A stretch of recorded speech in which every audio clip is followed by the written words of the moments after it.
Okay, so this workshop is on presentation skills. So essentially here you'll learn tips and tricks on presenting the different components of the competition.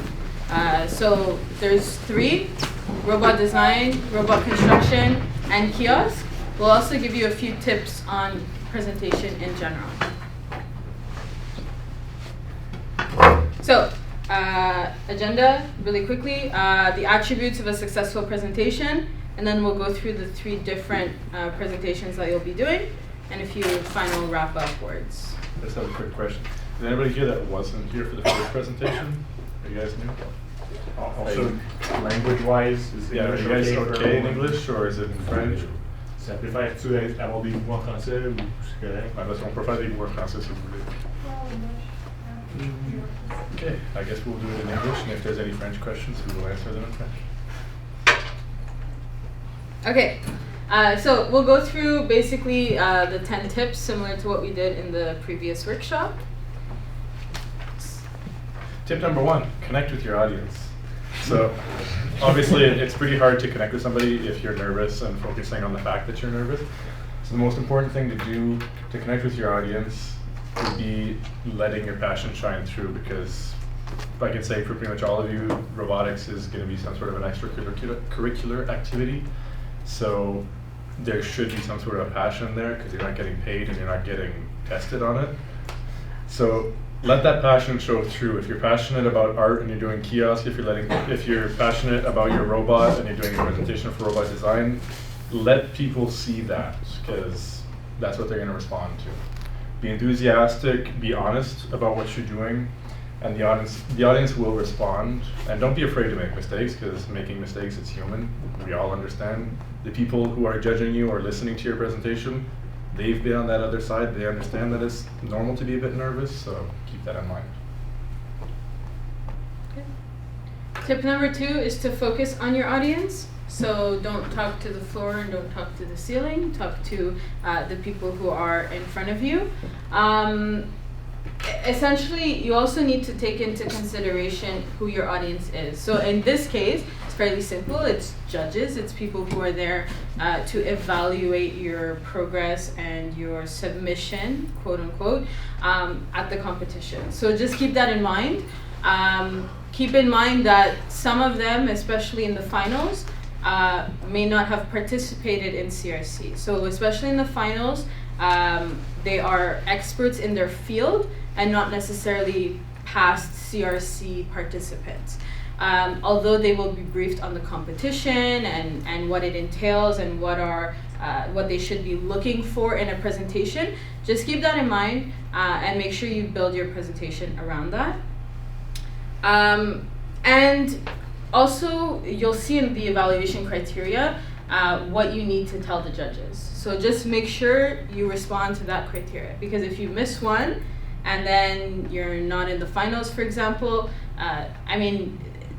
there's some give and take. Obviously, you may not have responded to all of the criteria in whatever you've chosen to do, but address the ones that you know you didn't do. So if there's a criteria that says, I don't know, you needed to use 3 wheels instead of 4. Well, you can say, we tried it with 3 wheels and it didn't work, so we went with 4. But at least you've addressed that particular criteria. Yeah, that's a big part, is being able to explain your decisions. So obviously, when you do presentations like the robot design judging or construction judging, send people who are familiar with the subject. Don't send people who did the kiosk to present your robot. Yeah. Keep in mind that you've been working on this for 3 months now, and you can probably talk for hours and hours about what you've done. Keep in mind that you have a time limit of 5 minutes. So I know the hours and hours that you can talk about it, limit that to 5 minutes, and that's why you really need to make sure that every single criteria is at least hit within those 5 minutes. And then anything extra that you guys want to say, by all means, that will only add to your evaluation. And keep in mind, when you're preparing your presentation, don't make your presentation 5 minutes exactly on the dot. Make it, say, 30 seconds shorter, or 30 seconds longer. That's part of practicing, which you'll see later on. But there is going to be a portion where the judges may interrupt you to ask a question. So leave a little bit of wiggle room if you can. The next one is keep it simple. So when you're planning your presentation, and this is any presentation that you do, it's really not limited to robotics, but any presentation you do, keep in mind the key message or the 3 points that you want your audience to take away. Remember that they're seeing 9 schools, especially in the preliminary rounds, they're seeing 9 schools. And in the final rounds, they're seeing 16. So you want them to remember what you've said and what set you apart from the rest. So if you're at the beginning, they may not remember you after 16 if you haven't told them something to catch their attention, to set you apart from the other schools. And it might be a little bit difficult to decide, hey, what's going to catch the judge's attention? Well, a quick thing you can do, again, say for the robot, is if you walk around the floor and everybody's using the exact same, say, wheels, maybe talk a little bit less about your wheels and this cool arm or slingshot, whatever that you built, because the judges, they're going to see 9 people say, oh, I built this with these wheels because they're cool. Yes. Well, things like that happen. So. There was a question? No, you got it. Okay, good. Okay, tip number 4 would be smile and make eye contact, because again, like we said earlier, you're not presenting to the floor, you're not presenting to the wall. So when you're connecting with your audience, you want to look them in the eyes, smile, take a minute to breathe and smile while you're doing that. It sounds easy, but it's not really as easy as you would think. It comes with practice. If you smile while you're talking and making eye contact, you're kind of building a rapport with the people you're talking to, which helps them understand better. Because if I turn around and I start presenting like this, you guys are going to pay a lot less attention than if I was looking you guys in the eyes. It's simple, but it's a good thing to keep in mind. Also keep in mind that you're only presenting in front of maybe 2 to 5 people. So in the preliminary rounds, it's 2 people, 3 people at the max. And in the final rounds, it could be up to 5. But it's not a huge group. It's not 30 people. So, try to look each of them in the eyes at a certain point throughout your 5 minutes.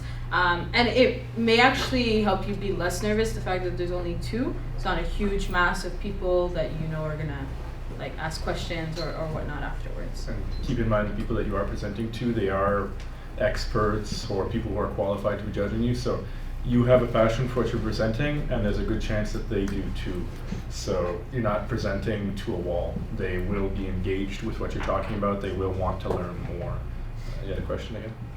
Yes. How is tip 4 different from tip 2, focusing on the audience? So, not look at the ceiling or the floor. So the tip number 2 is really focused around what the audience needs to know, whereas the tip number 4 is how you should act while telling them what they need to know. 2 is content, 4 is the presentation of said content. Okay. Number 5, start strongly. So if you don't start strong, you probably will end fairly weak as well. So make sure that you grab the audience's attention. Like Patrick said, these people are people who have the exact same passion as you and have more experience and just have more experience in the field. That's pretty much the difference between you guys and them. So you just need to grab their attention. And if you don't grab their attention, then for the rest of the 4 minutes, they probably won't be very engaged, and they won't necessarily retain a lot of the information that you've told them. So basically, keep it pertinent to things that are interesting. Number 6, as a human, we tell stories. That's how you present. It sounds fairly lame maybe, but that's how you basically have to present, is you have to tell the story. These are by psychologists. Psychologists say that humans are actually programmed to respond to stories, which is why you read a story to a kid to fall asleep. So they help you pay attention, and they also help you remember things. So if you're all over the place during your presentation and you're going from what it is now back to how it started, then to the middle prototype, and then back to the beginning, and now back to the end, chances are they're going to have a difficult time trying to follow what you're trying to tell them.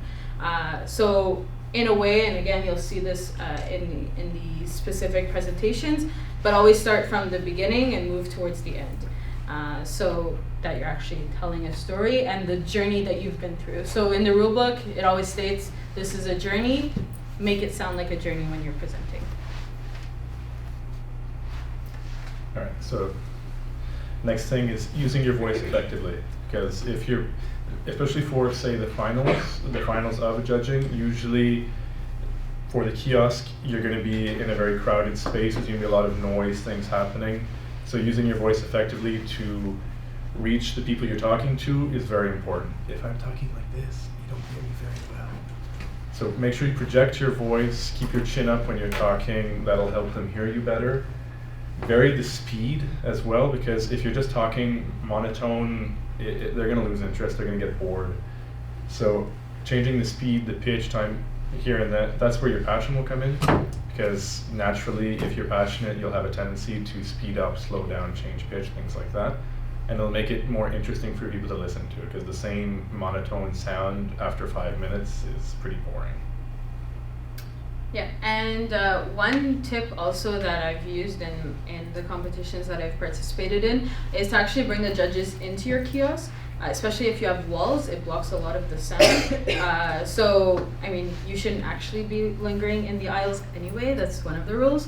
But regardless, you can actually, if you have the space and if you build the space for it, make them come into your kiosk and present there, especially for the robot. Obviously for the kiosk, you would bring them around your area, but for the robot, if you have a space, bring them in. Again, there's only 2 people, so you're good. For the final rounds of the robot design and construction, you're in a closed room, just you guys and the judges and Like CRC a volunteer. classroom like this, similar.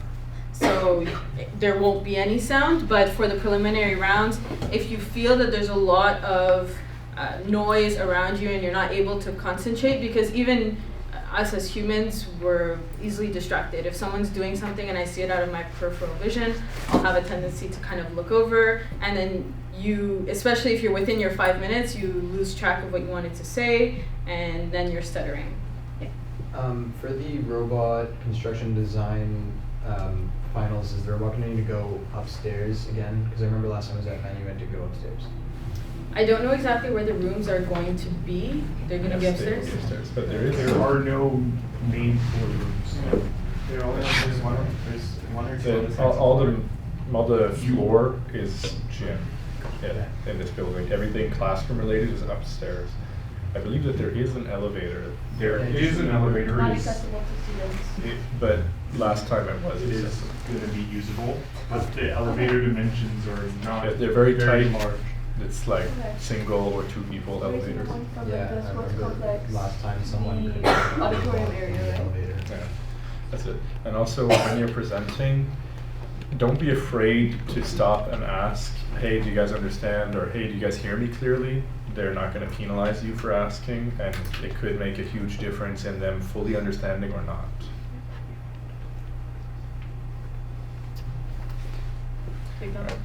So body language is another important thing, because a lot of our communication is done non-verbally. I can speak to you, but the way that I'm standing can have a large effect on the presence. If I'm presenting like this, or slouched, or I'm chewing gum, things like that, it puts off a bad image. It's very difficult for the judges to concentrate on your voice if they're watching you stamping your feet in the corner.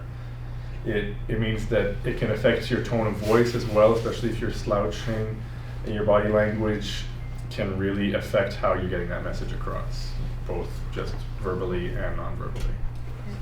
For the guys, the biggest thing is the crossed hands, the hands in the pockets. For the girls, it's playing with your hair. Don't play with your hair while you are talking to the judges. Most have a tendency of going like this while they talk. Or pacing around the room, walking back and forth, things like that. Things that when you practice, you might catch it, and you can always practice in front of somebody to see what you do without realizing. Record yourself. Yeah, that too. You can record yourself, practice in front of a mirror. Tip number 9 is to rehearse. So again, practice makes perfect. You need to practice. And even though, like we said in the competition prep, if the person presenting has built the robot from A to Z for the past 3 months, still doesn't mean that within 5 minutes you'd be able to tell someone the entire story and not stutter and not lose track of what you wanted to say or anything like that. So be familiar with your notes. Also, if possible, try not to have cue cards. You can have cue cards, you can have pieces of paper with notes. The reason why I'm saying not to have cue cards is because most people, when they have cue cards, they tend to get lost in the cue cards. They just kind of stand there going, A cue card is meant for little, like, one-word reminders of something that you don't want to forget. It's not, I'm writing down exactly what I'm going to say and I'm going to read it back to you. It's equivalent to reading your PowerPoint slides. Exactly. The name of a part model can be on a piece of paper, like something specific can definitely be on a cue card, but don't have all of your notes in point form on like 3 different cue cards and then you're shuffling through them and you're losing track. And one of the biggest things is also to practice in front of both people who understand the CRC and are involved in the CRC and people who are not. So I remember when I used to present for my schools, I used to first present within my team and then ask feedback like, oh, did I say the right thing? Did I say the right, did I use the right term, etc. And we would kind of clean up the presentation together. And then I'd go home and present it in front of my parents who, like, none of them are engineers, no technical field, nothing. And if they understood what I was saying, then I got my message across. That means that pretty much anybody, technical or non-technical, will be able to understand what you're trying to get your message across. That's it. Basically, if your grandparents or your little siblings or your parents can understand what you're saying when you're explaining your robot, there's a good chance that everybody else will too.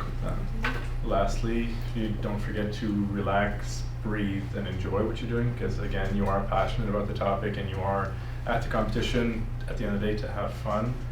So if you find your presentation or you're scared of presenting, it's difficult, it can be very hard to stay calm and relaxed and not be nervous. So one thing you can do is concentrate on your breathing, because if you're thinking about, you know, slowly exhaling and inhaling, you're focusing less on how nervous you are. Make sure that you're fully breathing, not short breaths. You can take the time to breathe properly, like you can take the time to ask if you're being understood properly. You won't get penalized if you take a 5-second break to breathe. Well, maybe 5 seconds is a bit long. But just take the time and make sure that you're being understood properly, and then that you're not just speeding through your presentation and you end up finishing in 3 minutes because you never breathed. When we're presenting, whether it's robot construction design or kiosk, do we have like 5 minutes to present in English and 5 minutes to present in French, or should we do like English and French kind of like mixed? It's up to you. You have 5 minutes to present, is what I'll say. So not 5 in one language, 5 in the other. You can mix if you want. If one person, like if you're 2 people, I've seen this before, 2 people are presenting, one is more comfortable in English, the other is more comfortable in French, and they've kind of divided the presentation, that's fine as well. But together, collectively, you have 5 minutes. And then 5 minutes to answer any questions from the judges. That's it. It's like the kiosk presentation. Make sure that there's somebody or multiple people who are bilingual, and say, especially for the robot, when you walk into that room, if you're in the finals, you can ask, hey, are you guys more comfortable in English or in French? And if they all say French, well, then you know not to just completely do it in English. You're allowed to do it in English if you want to, but just make sure that you're going to be able to be understood. Okay. Keep in mind, if you're going to ask that question, though, be prepared for the answer.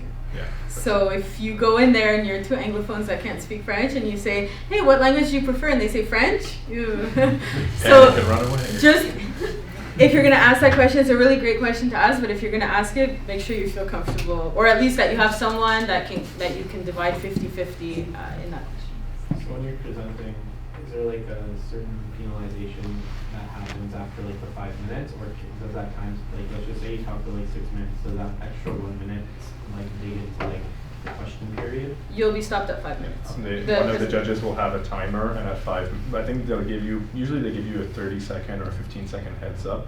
But at 5 minutes, they'll tell you, okay, stop what you're doing. It's our turn to talk and ask questions. And you'll know that it's the judge when they get to your kiosk, right? They should have a clipboard. Usually, if you see a group of 3 people that look like teachers with clipboards, that's your sign that they're judges. And do they have to like present themselves this year as judges? They don't have to, but they can. So that's one of the reasons why you need to be prepared. Always someone at your kiosk. There will be indications that judging is going on. So it's not going to be like a complete surprise, like, oh, why is judging going on at this time? Like there will be an apparent indicator at like the CRC hub and whatnot. And we'll try to give you the times that you'll be seen as much as possible. We will tell you, say, between 11 a.m. and 2 p.m. you'll have judges come by 3 times. So if between 11 and 12 you get judged 3 times, you won't need to worry about the other 2 or 3 hours that are left. Will the judges be holding like their clipboard or whatever? Like will they like have to bring it with them, the clipboard and such? Well, because they have a rubric to fill out, so they will have a paper and a pen with them. They might not have a clipboard. But They'll have it though. Like they'll have something. it'll be relatively obvious if you're paying attention. Because I've run into that problem prior where like it was just and then Well, that's why you should always have somebody present and ready to answer any questions. Yeah, you were first. Shouldn't it be like mandatory that they present themselves as judges? Because then it's just unprofessional and you're being like I think the logic behind that is that you say that you're a presenter for your kiosk.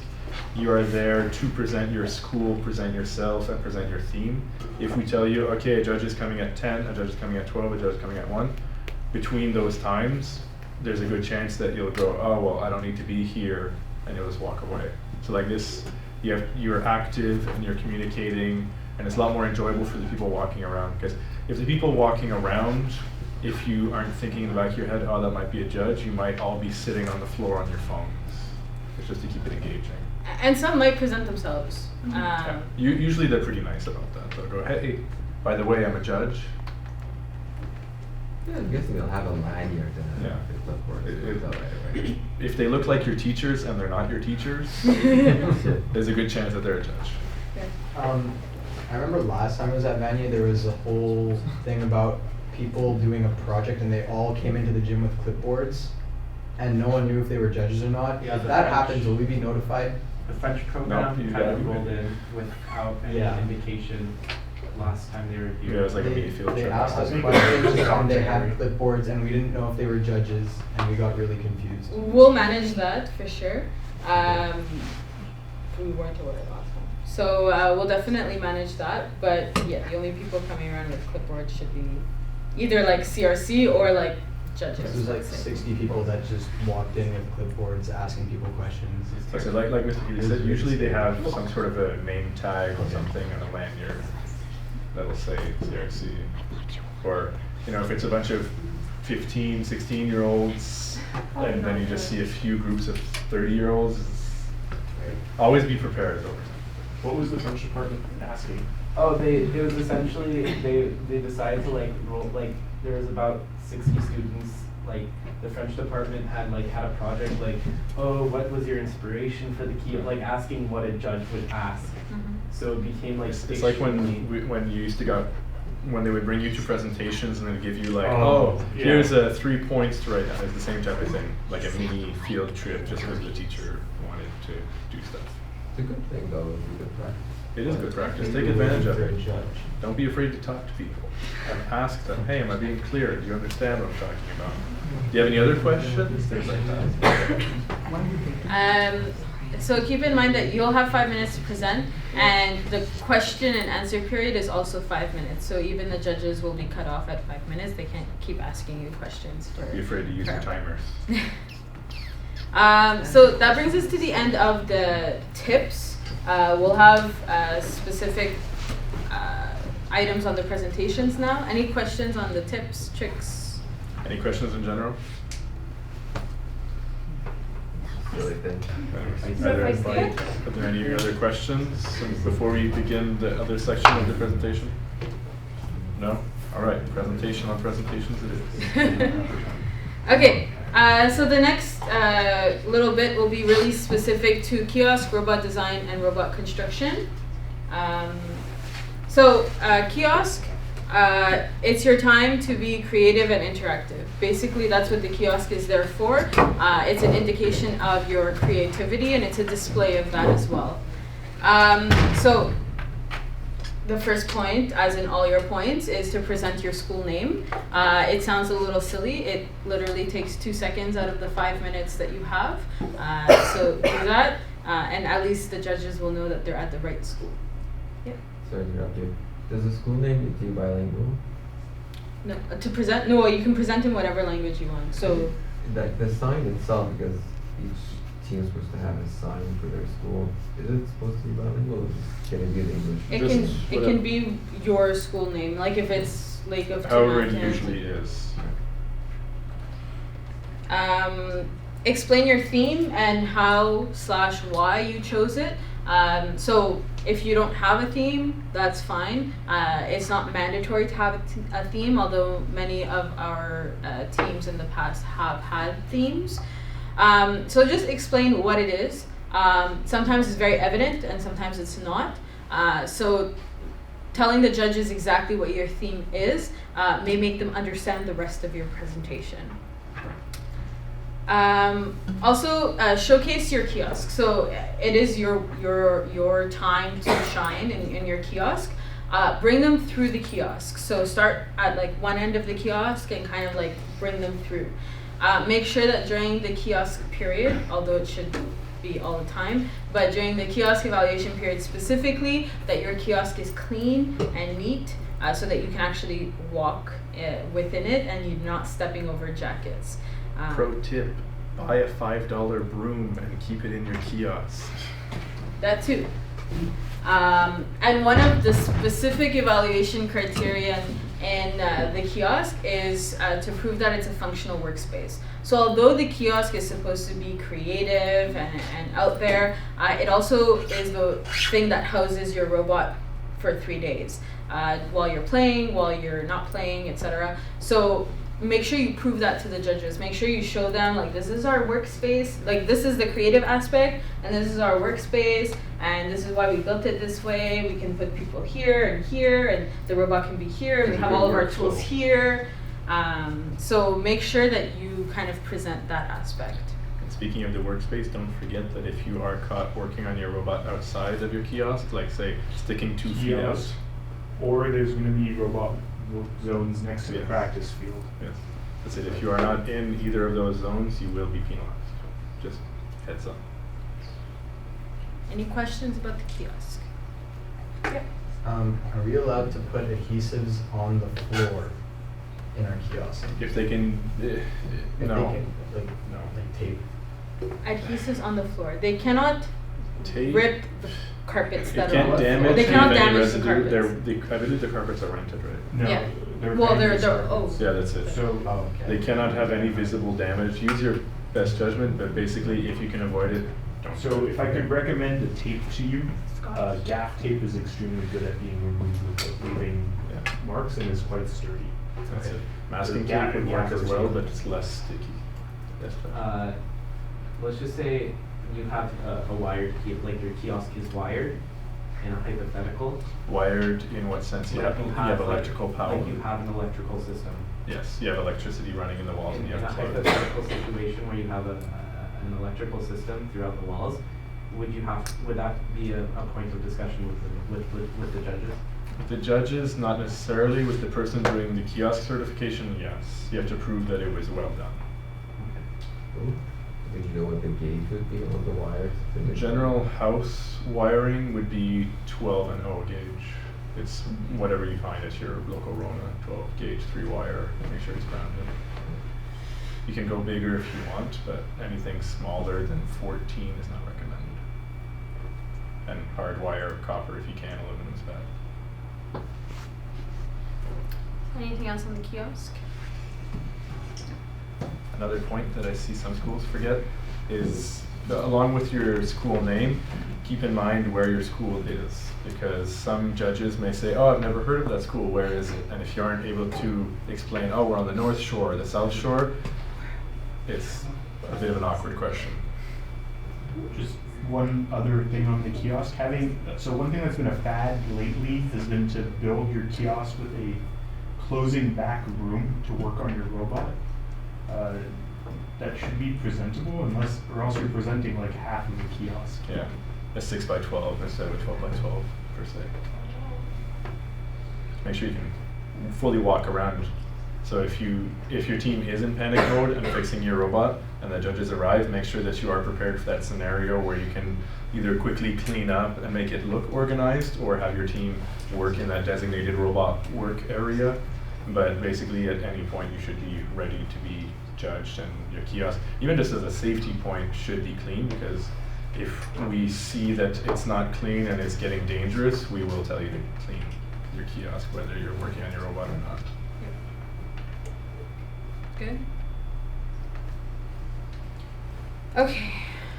Okay, so for now, the robot design, you have to be professional, be concise. You are presenting something that you've been working on for 3 months to people who are experts in their field. So in this case, don't be afraid to get a little nerdy. Again, present your school name, because if you walk in, I'm sure it's happened before where they might think they're judging one school and they actually are judging a different school because they did not present their school name. Explain what your robot does, how it works, how you decided to make it work that way. This is not the robot construction, it's the design. So don't talk about, we built this arm out of this material because that's what we had available. Explain, say, oh, we chose aluminum because we wanted a lightweight frame, but don't go too into detail about how you built it. Explain the actual parts of the robot, like, oh, this is my drivetrain. I decided to go with a tank system or mechanism wheels because of X, Y, Z. They don't really care that you put 8-inch wheels on a 1/2-inch shaft, things like that. Explain how you approach the game. So you get this, where you talk about how you read the rules and you went, okay, this is important, that's less important, this is why we decided that, and decided to focus our robot on this aspect, that aspect, whatever you want. And talk about your prototypes as well, because again, it is a story, so you have a start, a middle, and an end. Emphasize your solutions. So again, if everybody has the same sets of wheels, don't spend 3 minutes on those wheels. Spend time talking about your really cool custom 3D printed part, instead of, oh, well, I have a Vex Cortex and this is some wire, things like that. And defend your decisions. Be prepared for people to ask, hey, why did you do this? Or why didn't you do that? Because at the end of the day, everybody might have a different idea.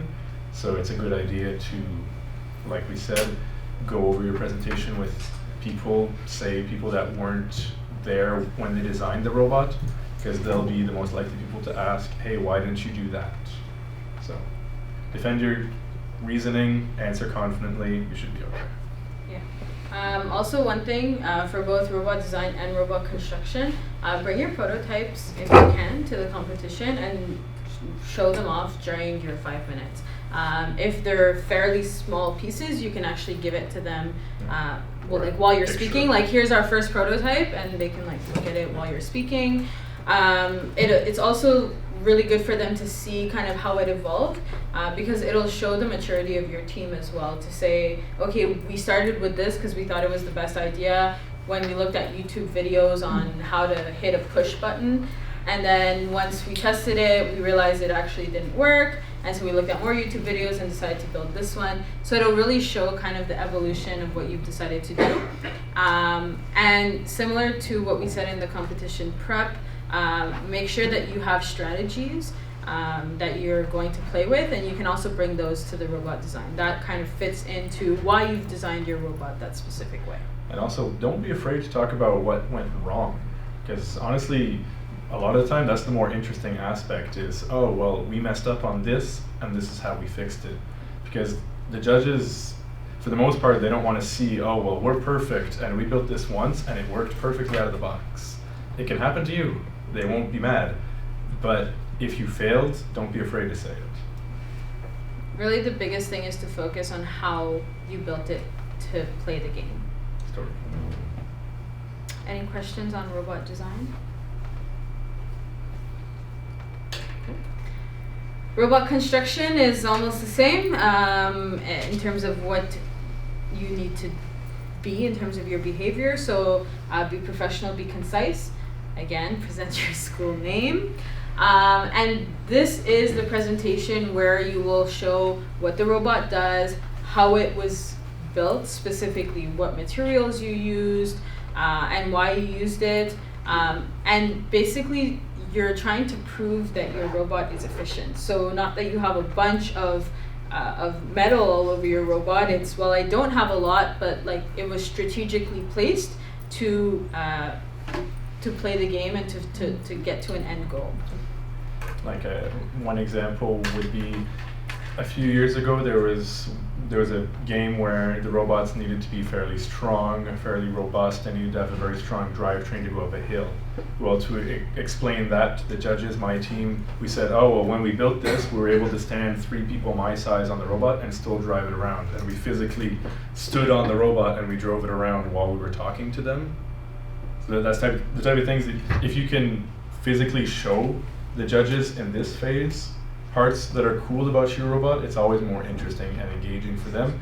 And who knows, it might show them something that they didn't notice earlier, like, oh, well, I didn't notice that they had a sliding part here. That's a really smart idea, things like that. Yeah, don't forget that the construction is all about the structure and the movement of your robot. So give a little demo at the end of your presentation within your 5 minutes. Focus on, like Patrick said, what sets you apart from the rest. So if everybody uses the same wheels, well, don't talk about the wheels because that's not your outstanding quality. Also, one of the biggest evaluation criteria is how easy your robot is to maintain. So if something breaks, how easy is it for you to get to it and fix it? Things like that should be expressed within your 5 minutes. So, you know, we can change a wheel in 2 minutes because we did it like this. If a wiring breaks, we just pull it out of here and we replace it. You can talk about how your robot may be extremely modular and have spares and it takes you, say, 5 minutes to change, or explain a really creative battery charging solution, things like that. Also, it's your time to talk about the motors that you've used, the sensors that you've used, if anything, and where you've used it, how you've used it. Point to them, kneel down. Tilt your robot if you need to, if it's light enough. If you want to, if there's a desk, put your robot on the desk if it's safe, obviously. And that way you can show them aspects of it, explain why you used your boxes in a certain order, and not just this is what we had. So I know it sounds a little bit the same in terms of robot design and robot construction. When you're practicing and when you're kind of building your presentation, it's a very simple question that actually separates and makes the two distinct. Your robot design, you have to answer the question of why you built it that way, and robot construction, you have to respond to the question of how you built it. So it's a why and a how. That if you respond to those questions within 5 minutes separately, then you've got robot construction and robot design pretty down pat. And also in all of the presentations, you always have to be ready to defend your decisions, the reasoning behind it.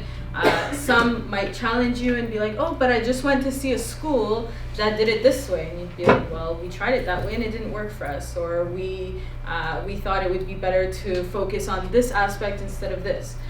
So even if your robot can't do everything, you can also focus on what your robot can do, and you can say, we decided as a team that we didn't have the manpower to do this, so instead of doing it half-assed and potentially it breaking during the competition and us having nothing, we decided to focus all of our manpower on building these 2 items really, really well, and we left this one out completely.